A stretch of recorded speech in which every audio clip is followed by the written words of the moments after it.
প্রিয় দর্শক বন্ধুরা, আমি আছি আমাদের বিদ্যাসাগর ব্রিজের এখানে। আর ব্রিজের এখানে দেখেন খুব ভালো ভালো কিন্তু সবজি। এই জুমের যে বেগুনটা, আমরা কিন্তু আগে এই বেগুন কিন্তু দেখতে পেতাম না, ঠিক আছে। কিন্তু এই দাদারা এখানে আসার পরে কিন্তু আমরা অনেক সবজি আমরা পাই, যেটি আমরা দেখতে পাইতাম না এক সময়। খুব ভালো ভালো সবজি আমাদের বিদ্যাসাগর ব্রিজের এখানে পাওয়া যায়। এই আমাদের এই দেখুন, এই মাসিমুনি কিন্তু ভালো ভালো সবজি নিয়ে এনে বইছে।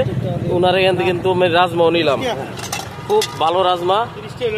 আর এখন এই দাদার কাছ থেকে আমি নিতেছি এনে এই বেগুন, জুমের বেগুনটা, ভালো ভালো বেগুনটা আমি 2 কেজি নিলাম এখানে, খুব ভালো ভালো। এই দেখুন, আপনারাও চাইলে আমাদের এখানে আসবেন। হ্যাঁ, দাদা এখানে 2 কেজি বেগুন দিচ্ছে আমাকে। আরেক দাদা এনে, ওই দেখুন দাদাও কিন্তু এসে পড়ছে। দাদা দাদা সবজি কেমন পাওয়া যায়? এখানে একদম টাটকা সবজি বন্ধুরা, আপনারা আসলে কিন্তু নিতে পারবেন। এই দেন টাটকা সবজি নিলাম আমি 1 কেজি বেগুন এখানে। এটি আলাদা রাখুন দাদা। হ্যাঁ, আরো 1 কেজি আমি নিতেছি, মানে টোটাল 2 কেজি বেগুন নিতেছি।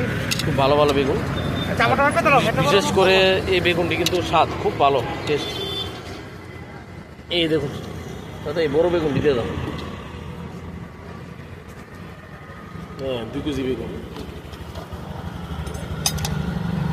আপনারাও আসবেন আমাদের বিদ্যাসাগর ব্রিজের এখানে, ভালো ভালো সবজি পাবেন। পাহাড়ি অঞ্চল থেকে আনা এই সবজিগুলি খুবই ভালো লাগে, তাই আমিও নিলাম।